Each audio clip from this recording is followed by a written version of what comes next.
When people trace the roots of economic thought, they usually begin with familiar names: Adam Smith, Karl Marx, perhaps Aristotle.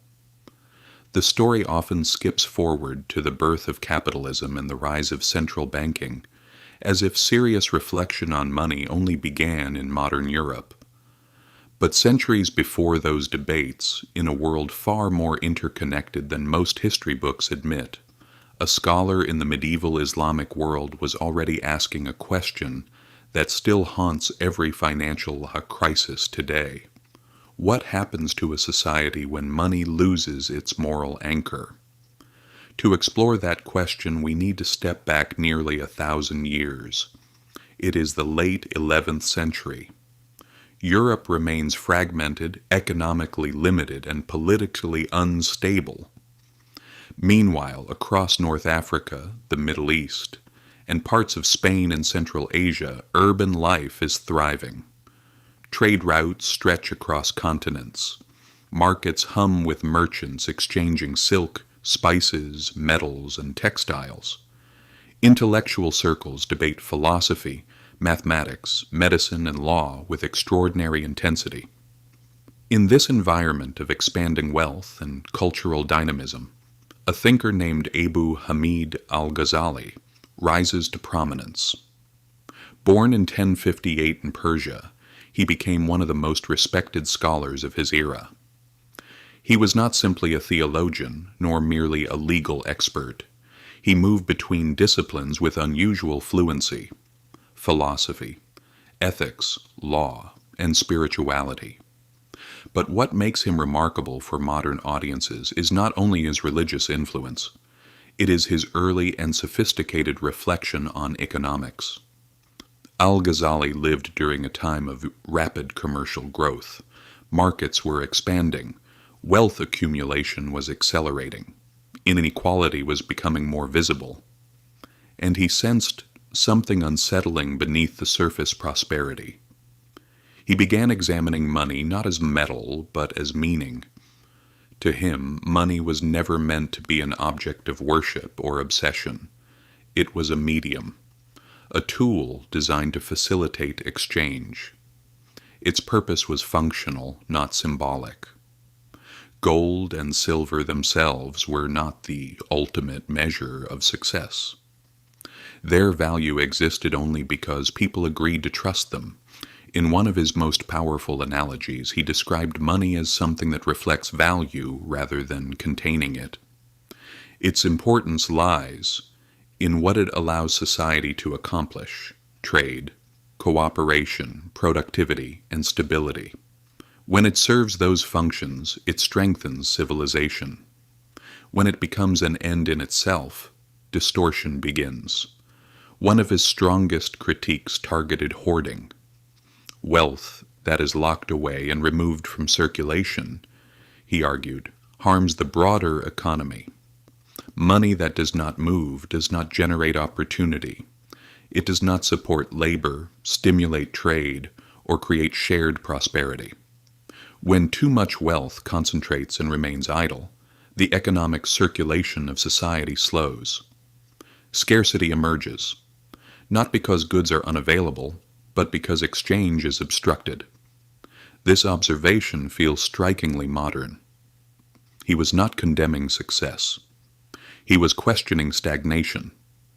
Prosperity in his framework required flow. He also warned against speculative behavior. Traders who manipulated supply, created artificial shortages, or exploited crises for excessive gain were not clever in his eyes. They were undermining trust.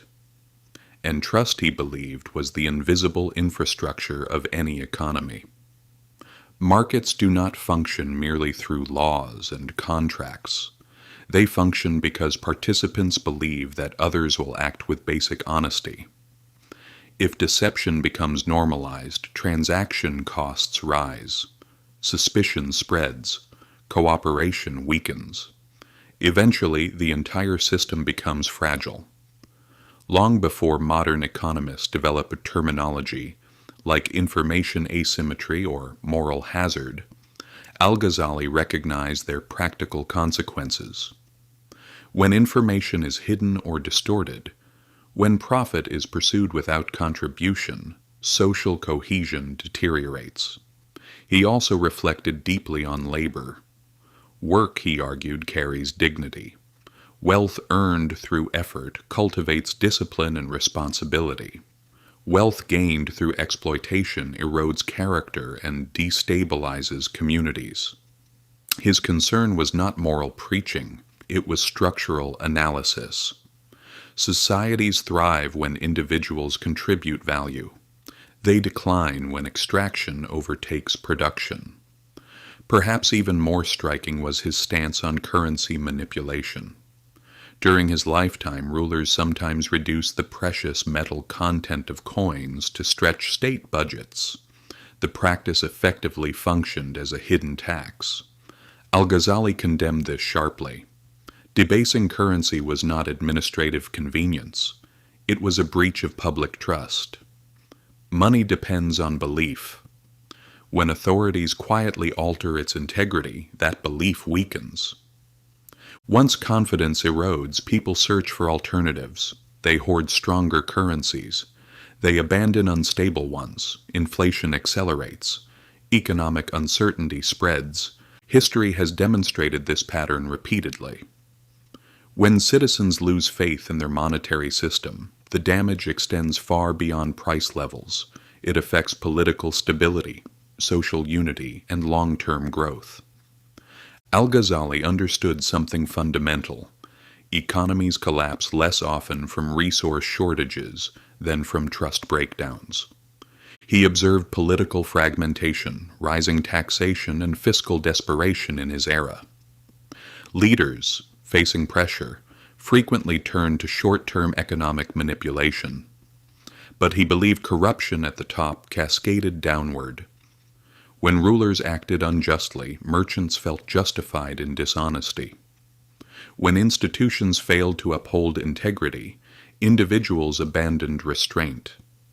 The result was not immediate ruin, but gradual decay. He concluded that poverty alone does not destroy civilizations, corruption does. This insight resonates profoundly in the modern world. Today's global economy moves at digital speed. Financial markets operate across borders within seconds. Wealth accumulates in unprecedented concentrations. Debt levels climb. Speculative bubbles form and burst with alarming regularity. Technology has transformed scale and speed.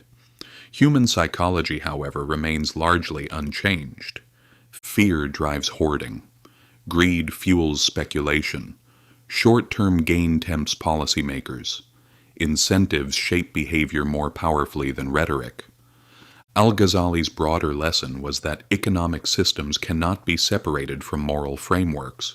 Regulations matter. Policies matter. But beneath them lie human motivations. If incentives reward manipulation over contribution, instability becomes inevitable. He did not reject markets. He did not advocate isolation or asceticism. On the contrary, he recognized trade as natural and necessary. Wealth, in his view, could serve noble purposes. But it required alignment with responsibility. A society flourishes when accumulation is balanced by contribution, when private success does not undermine collective stability. If that balance breaks, prosperity becomes brittle. Modern observers often search for purely technical explanations for crises. Interest rate miscalculations, liquidity shortages, algorithmic errors. These factors matter. Yet they often mask deeper dynamics: erosion of institutional credibility, widening inequality, declining public trust. Money is not merely a mechanical instrument, it is a shared narrative. Its stability depends on collective belief in fairness, transparency, and accountability. When people begin to doubt those foundations, instability spreads quietly before it becomes visible in statistics. Al-Ghazali's reflections endure because they address this deeper layer. He understood that economic vitality requires more than growth metrics. It requires ethical coherence. In every era, civilizations face the temptation to separate wealth from responsibility. Sometimes that separation appears sustainable, for a while, but history suggests otherwise. Systems endure when trust endures, and trust cannot survive indefinitely in an environment where incentives reward exploitation over integrity. 1,000 years ago, a scholar watching expanding markets and political turbulence warned that unchecked corruption would hollow out prosperity from within. His insight was not mystical, it was practical. When money ceases to serve society and society begins serving money, the imbalance carries consequences. The question he raised remains urgent. Can wealth expand without wisdom? Every generation must answer it for itself.